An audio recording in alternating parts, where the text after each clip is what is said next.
Viewers আসসালামু আলাইকুম। আশা করি আল্লাহর রহমতে আপনারা সবাই ভালো আছেন। আজকে আমি তৈরি করে দেখাবো কুলফি মালাই আইসক্রিম। এর জন্য প্রথমে আমি একটি হাঁড়িতে ২ কাপ পরিমাণ নরমাল পানি নিয়ে নিয়েছি। এরপর এর মাঝে 1/4 কাপ অথবা ৬০ মিলিগ্রাম গুঁড়া দুধ দিয়ে দিয়েছি। এরপর পানির সাথে নাড়াচাড়া দিয়ে ভালো করে মিশিয়ে নিলাম।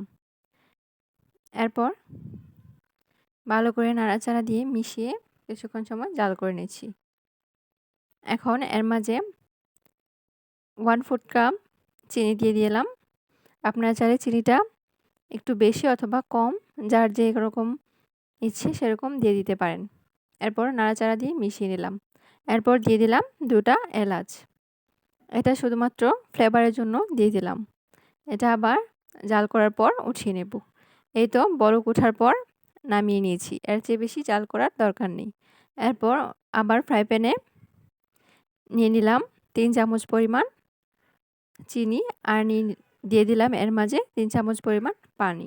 এখন নাড়াচাড়া দিয়ে অল্প আঁচে কিছুক্ষণ সময় নেড়ে সুন্দর একটি ক্যারামেল তৈরি করে নেব। এই তো ক্যারামেলের যখন সুন্দর একটি কালার আসবে তখন যে দুধটা গরম করে রেখেছিলাম সেই দুধ থেকে কিছুটা দুধ এর মাঝে দিয়ে দিচ্ছি।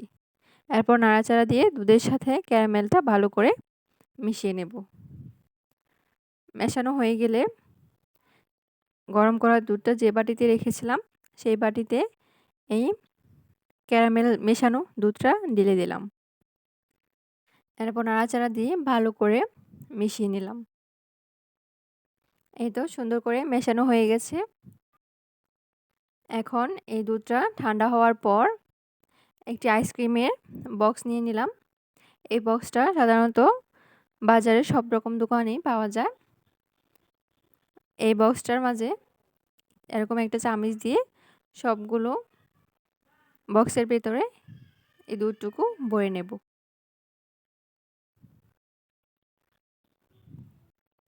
সবগুলো যখন ভরা হয়ে যাবে তখন এটা ডিপ ফ্রিজে রেখে দেব ১২ ঘন্টার জন্য।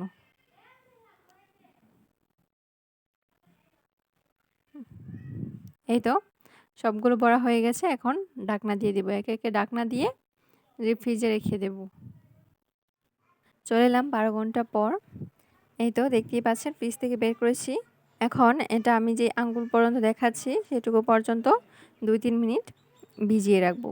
ভিজিয়ে রাখার পর এইভাবে অল্প একটু নাড়াচাড়া দিয়ে টান দিলে সুন্দর করে খুলে আসবে। দেখতেই পাচ্ছেন মাশাআল্লাহ কি সুন্দর করে খুলে এসেছে।